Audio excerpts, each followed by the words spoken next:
Oitavo ano, nós estamos estudando os conceitos de números e os conjuntos numéricos. Agora, nós estaremos corrigindo a primeira parte dos exercícios que ficaram para vocês realizarem.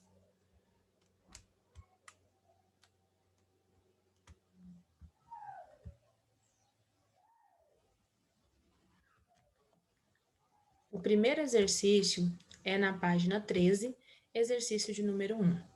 Na teoria dos conjuntos, usamos o símbolo pertence e não pertence para indicar a relação de pertinência e os símbolos contido e não contido para a relação de conjuntos. Sendo N o conjunto dos números naturais, associe V para verdadeiro e F para falso.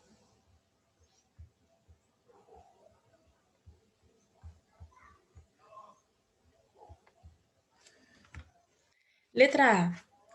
N com asterístico, ele pertence ao conjunto dos naturais? O N com asterístico indica que é exceto zero, mas observe na pergunta que esse símbolo ele é usado para elemento, não para conjunto. Conjunto, vocês vão imaginar um todo, por exemplo, todos os alunos do oitavo ano. Agora, se eu pegar cada aluno do oitavo ano, aí são elementos. B. 0, 1, 2, 3. Esses números, eles estão contidos no conjunto dos naturais? Observe que ele tem um asterisco. Isso quer dizer que é exceto zero. Lá na pergunta, ele inicia pelo zero. Então, é falso. Letra C. 7,5 pertence aos naturais? Não, 7,5 é um número decimal. Ele pertence ao conjunto dos racionais. Letra D. 0 pertence aos números naturais? Sim, verdadeiro. Letra E. 0,05 pertence aos números naturais? Não, pelo mesmo motivo do 7,5. Ele é um número decimal e pertence aos conjuntos dos números racionais. Letra F. 3 pertence ao conjunto 3, 6, 9, 11? Sim, verdadeiro. G. 0, 2, 4, 6, ou seja, os números pares, eles pertencem ao conjunto dos números naturais? Verdadeiro. Aliás, falso, porque aqui ele é um conjunto de números e não elementos. Se fosse alguns elementos apenas, você poderia dizer que sim, mas como tem a reticência, quer dizer que esses números eles formam um conjunto, e conjunto nós temos que utilizar contido e não contido. H. 0, 10, 20, 30. Observe que ele também é um conjunto, assim como na letra G, porque tem a reticência, e é um conjunto formado por números de 10 em 10. Ele está contido nos números naturais? Contido, sim. Pertencente, não. Então, letra H é verdadeira. Letra I. Os números ímpares, até o 7, ele está contido nos números naturais? Sim, verdadeiro. J. 3 sobre 2 pertence aos números naturais? Não, ele pertence ao conjunto dos racionais, é uma fração. Próximo exercício, número 2.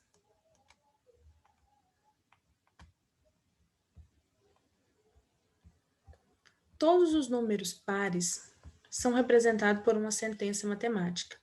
Mostre qual expressão matemática representa essa sequência de números. A expressão matemática para os números pares é 2n, onde o número n pode ser qualquer número que você quiser. Substitua n por 0. 0 vezes 2, 0, número par. Substitua n por 1. 1 vezes 2, 2, é um número par. Qualquer número natural que você trocar o n e multiplicar por 2, você vai ter um número par.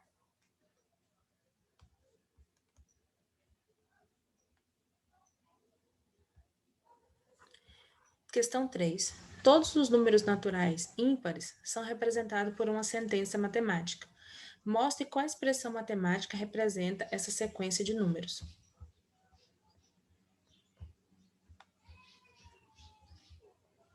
Se com 2n você sempre terá um número par, e eu sei que os números eles alternam entre um par e um ímpar, basta acrescentar mais um e toda vez eu terei um número ímpar. Então, a sentença matemática vai ser 2n mais 1. Próximo exercício, página 14, exercício de número 6. Karina, a mãe de Aninha, determinou que ela fosse à feira e comprasse 3 abacaxis, 57 bananas prata, 33 bananas maçã, 8 peras, 10 maçãs e 30 laranjas. Quantas frutas Aninha comprou? Se eu quero saber o total de frutas, basta somar todos os valores.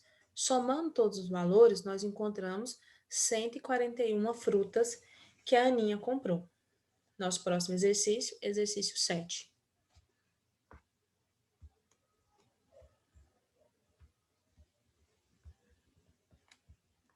A cada 4 anos, os gregos da antiguidade, em nome dos deuses em que acreditavam, anunciavam o início de uma Olimpíada. Dessa forma, os jogos aconteceram até o ano 394 da era cristã. Na era moderna, as Olimpíadas foram reiniciadas em 1896 e de lá até os tempos atuais são realizadas a cada 4 anos. Lembrando que no ano de 1916, 1940 e 1944 não se realizaram por conta das guerras mundiais, e assim se cumpre seus objetivos de exaltar o espírito de competição e unir os povos de todo o mundo. Se não houver mudança nas regras de definição das datas de realização dos Jogos Olímpicos, é correto afirmar que no ano de 2028 teremos esses Jogos?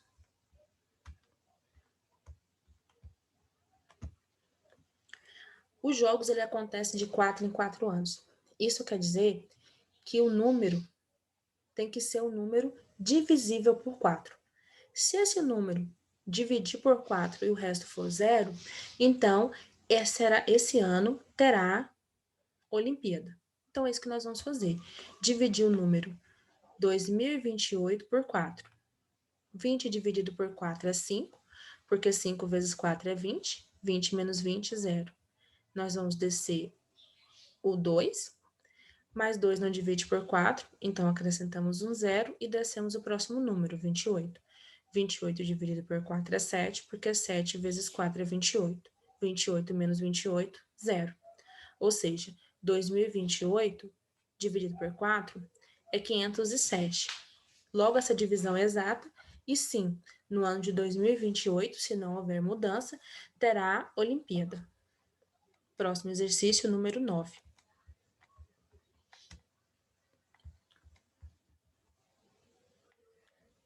Márcio, dono de um caminhão de carga, sabe que seu caminhão pode carregar 50 sacos de cimento ou 400 telhas. Se forem colocados 32 sacos de cimento no caminhão, quantas telhas ele ainda poderá carregar? Esse exercício ele pode ser feito de várias formas diferentes. Cada pessoa pode raciocinar de um jeito diferente e chegar à mesma conclusão. O que eu sei é que 50 sacos de cimento equivale a 400 telhas. Se eu dividir o total de telhas pelo número de sacos de cimento, ou seja, dividir 400 por 50, eu encontro 8. Isso quer dizer que toda vez que eu colocar o espaço que eu ocupo para colocar um saco de cimento é o mesmo para colocar 8 telhas. Então, no mesmo espaço que cabe um saco de cimento, cabe 8 telhas. Usando esse raciocínio, eu tenho que colocar 32 sacos de cimento. Vai sobrar espaço, porque eu sei que cabe um total de 50 sacos ali. Vai sobrar um espaço para quantos sacos de cimento? 50 menos 32 é 18. Então, eu coloquei 32 sacos de cimento e sobrou espaço para 18 sacos de cimento. Eu sei que a cada um saco de cimento cabem 8 telhas. Então, eu vou multiplicar 18 por 8 e eu vou encontrar 144. Quer dizer que naquele espaço que eu poderia colocar os 18 sacos de cimento, eu posso colocar 144 telhas. Então, eu vou carregar 32 sacos de cimento e 144 telhas. Lembrando que eu utilizei esse raciocínio lógico, mas você pode utilizar outro para resolver o mesmo exercício. Próximo exercício, número 14. Número 10, aliás. Considera-se que uma certa pessoa necessita para viver 50 calorias a cada período de 60 minutos, ou seja, a cada 1 hora eu preciso de 50 calorias.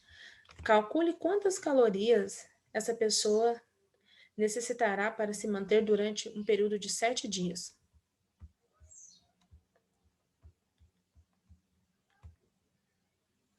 Se em 1 hora ela precisa de 50 calorias, quantas calorias ela vai precisar em um dia, ou seja, 24 horas? Eu vou multiplicar 50 por 24 e nós vamos encontrar 1.200. Todos os dias a pessoa precisa de 1.200 calorias. Então, quantas calorias ela vai precisar em 7 dias? Eu vou multiplicar 1.200 por 7 e vou encontrar 8.400. Logo, em uma semana, 7 dias, a pessoa precisa de 8.400 calorias.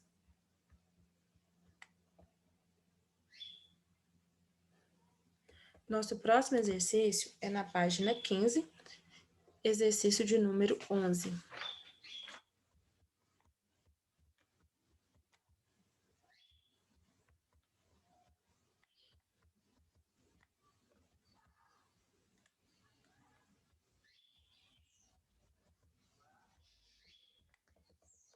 A média do primeiro bimestre dos alunos do Colégio Aprender foi calculado da seguinte forma: 2P mais T, em que P é a nota da prova e T é a nota do trabalho. João tirou 7 na prova e 8,5 no trabalho. Assim, a média no primeiro bimestre foi de...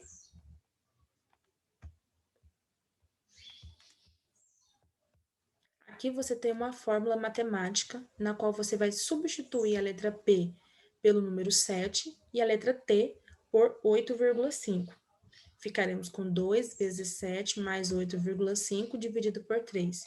Começo da multiplicação, 2 vezes 7, 14, mais 8,5 dividido por 3. Agora somamos o numerador. 14 mais 8,5, 22,5, dividido por 3, é igual a 7,5.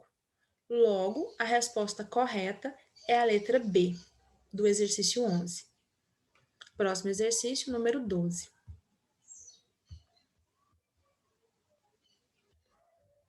É interessante considerar a representação decimal de um número racional, que se obtém dividindo A por B. Então, identifiquem cada número racional abaixo como exemplo referente a décimas exatas, decimais exatas ou finitas. O exercício quis dizer que todo número racional ele pode ser escrito na forma de uma divisão de A por B, ou seja, a divisão do numerador pelo denominador. E ele é exato quando tem fim. Quando não tem fim, nós chamamos isso de dízima periódica. Exemplo, 1 sobre 2. 1 não divide por 2, eu acrescento um zero e uma vírgula na resposta. 10 dividido por 2 é 5, porque 5 vezes 2 é 10. Então, aqui teve um fim. B, 5 sobre 9. 5 dividido por 9 não tem como, acrescenta um zero e uma vírgula na resposta. 50 dividido por 9 é 5, porque 5 vezes 9 é 45. 50 menos 45 sobra 5. Acrescento outro zero, fico novamente com 50. Então, a resposta vai ser sempre 5. Aqui eu tenho uma dízima periódica, então não é uma decimal exata. Letra C, 2 sobre 6. 2 não divide por 6 porque é menor. Acrescenta um zero e uma vírgula na resposta. 20 dividido por 6 é 3, porque 3 vezes 6 é 18. 20 menos 18 sobra 2. Eu acrescento zero, fico novamente com 20. Ou seja, sempre vai ser 3. Não vai ter um fim. Então, é uma dízima periódica, não é uma decimal exata. Letra D, menos 5 sobre 4. O número negativo, você pode continuar com o negativo. e divide 5 por 4. 5 dividido por 4 é 1, porque 1 vezes 4 é 4. 5 menos 4 sobra 1. 1 não divide por 4, eu acrescento um zero e uma vírgula. 10 dividido por 4 é 2, porque 2 vezes 4 é 8. 10 menos 8 sobra 2, acrescento outro zero novamente. 20 dividido por 4 é 5. 5 vezes 4 é 20. Sobra zero, então nós temos menos 1,25. Aqui nós temos uma decimal exata porque tem fim. Letra E, 75 sobre 20. 75 dividido por 20 é 3, porque 3 vezes 20 é 60. 75 menos 60 sobra 15. 15 não divide por 3, eu acrescento um zero e uma vírgula na resposta. 150 dividido por 20 é 7, porque 7 vezes 20 é 140. 150 menos 140 sobra 10. Eu acrescento um zero e fico com 100. 100 dividido por 20 é 5, porque 5 vezes 20 é 100. Logo, encontramos o número 3,75. Ele tem fim. Quem são as decimais finitas aqui? Que tem um fim? Letra A, letra B e letra C. A letra A, a letra D e a letra E, aliás, porque a letra B e a letra C são dízimas periódicas.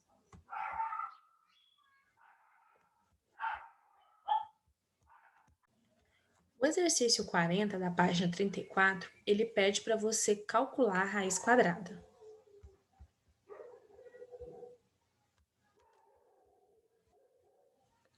Calcular a raiz quadrada, você procura um número que multiplicado por ele mesmo é o número que está dentro do radicando. Exemplo, que número que eu multiplico por ele mesmo, que é 324?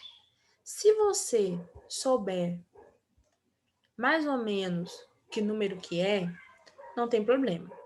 Agora, quando você tem valores muito grandes, aí fica complicado saber de cabeça. Exemplo, eu sei que a raiz de 25, a raiz quadrada de 25 é 5, porque 5 vezes 5 é 25.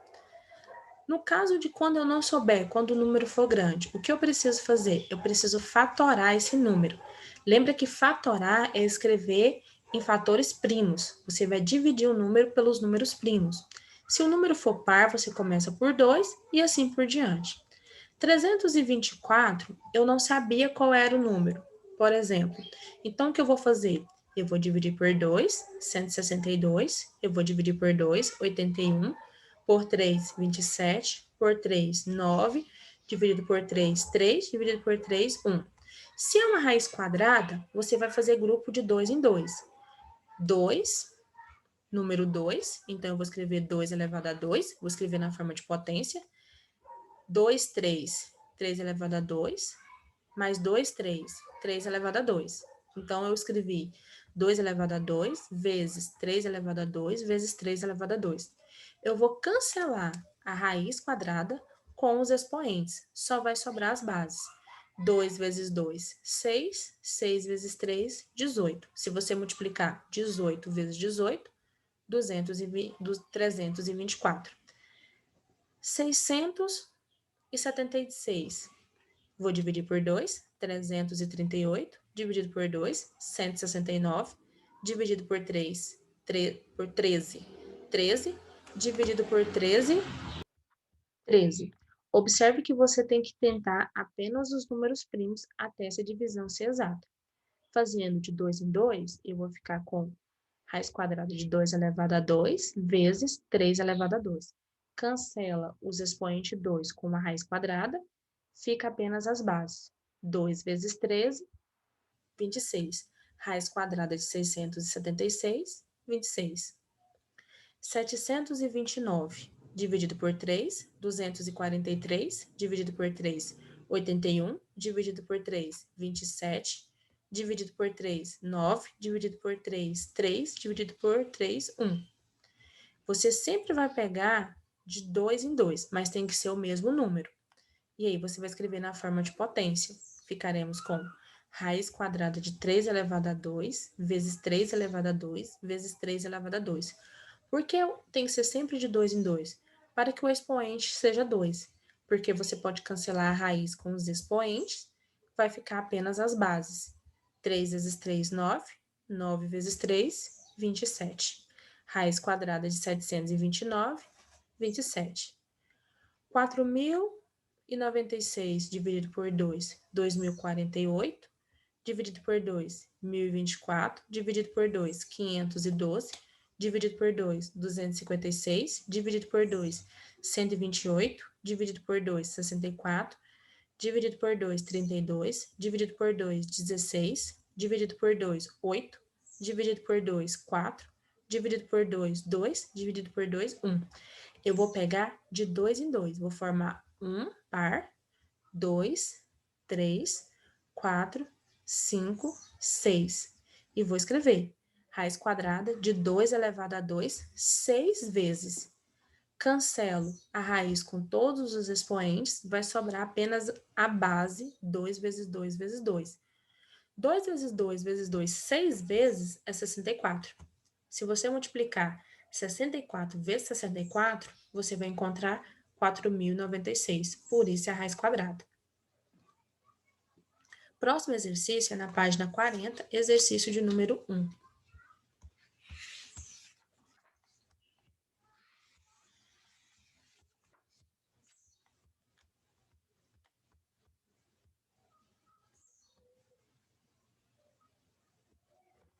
Na teoria dos conjuntos, utilizamos os símbolos pertence e não pertence para indicar a relação de pertinência, e os símbolos contido e não contido para indicar a inclusão.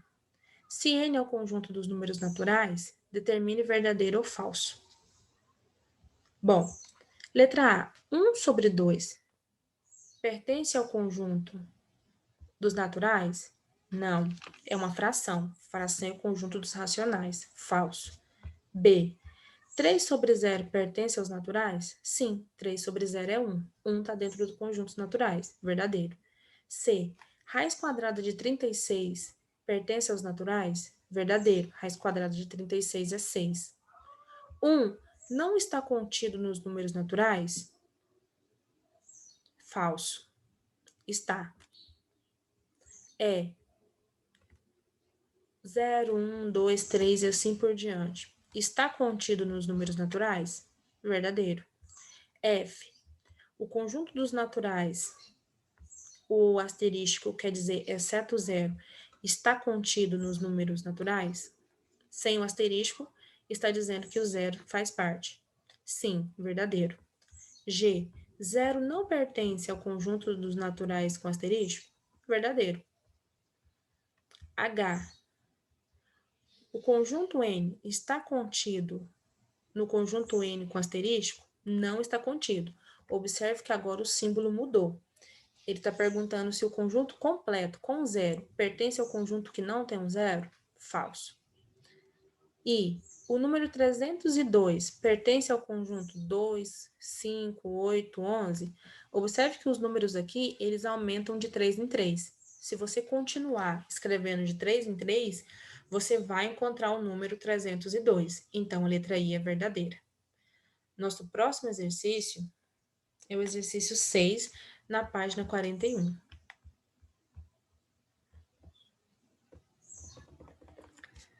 A seguir, podemos observar uma operação correta de adição, em que as parcelas e a soma estão expressas no sistema de numeração decimal. X, Y e Z são dígitos, entre 0 e 9. Quanto vale x mais y mais z?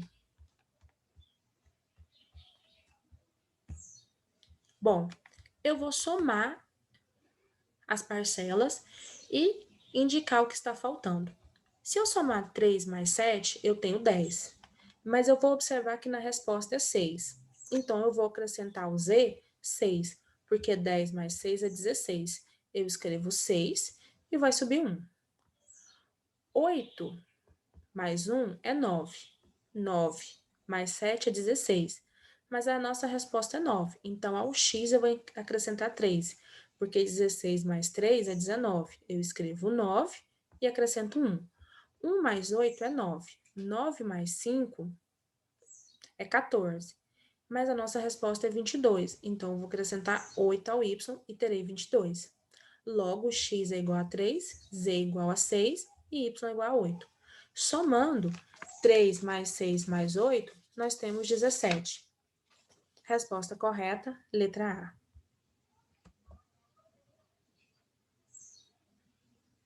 Nosso próximo exercício é o número 10.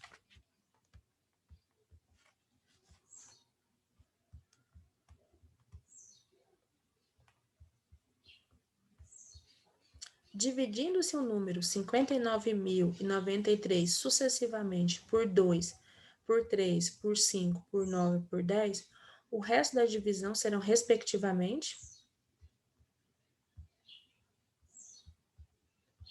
Você vai fazer o processo de divisão do número por cada um dos que eles falou.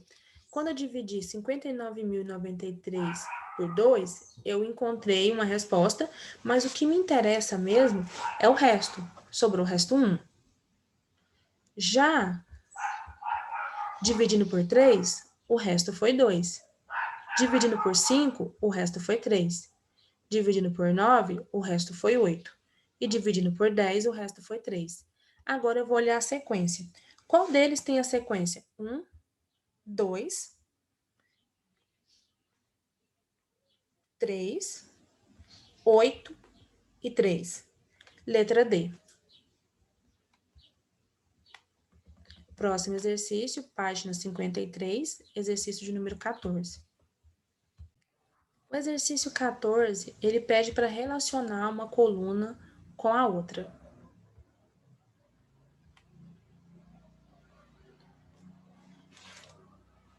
Na letra A, nós temos uma base igual, você vai repetir ela, que é o 5, e vai somar os expoentes. 2 mais 3, 5, 5 mais 4, 9. 5 elevado a 9. Na letra B, você vai multiplicar os expoentes. Repete a base 3 e multiplica. 2 vezes 2, 4. 4 vezes 3, 12.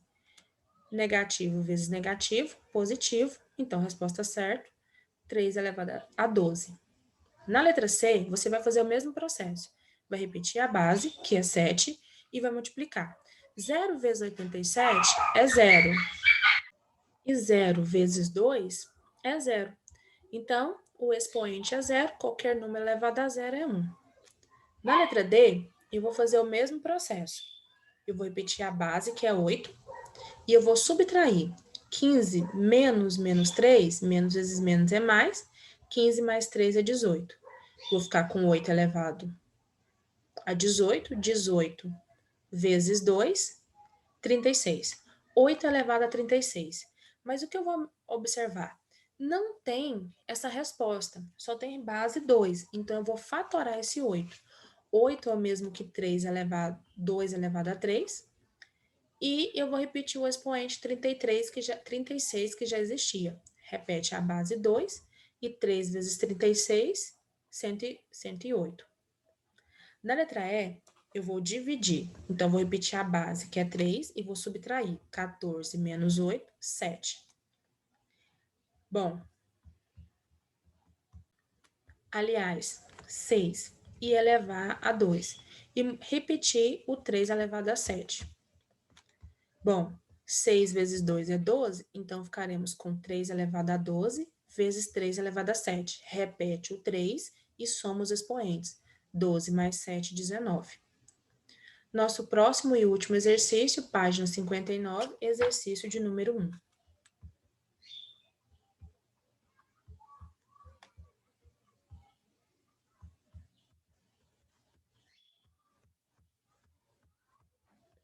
Sabendo que A é igual a 16 elevado a 4, B, 8 menos 3 e C, 43, determine o valor da expressão 2A vezes B dividido por C.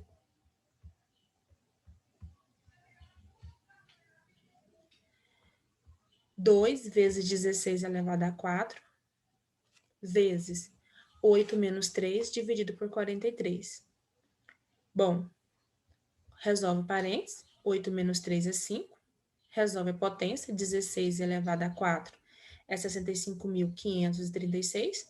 Multiplica 2 vezes 65.536 vezes 5 e divide por 42. Por 43, aliás. 15.240,93. Concluímos assim a correção dos nossos exercícios parte 1 sobre estudos de números.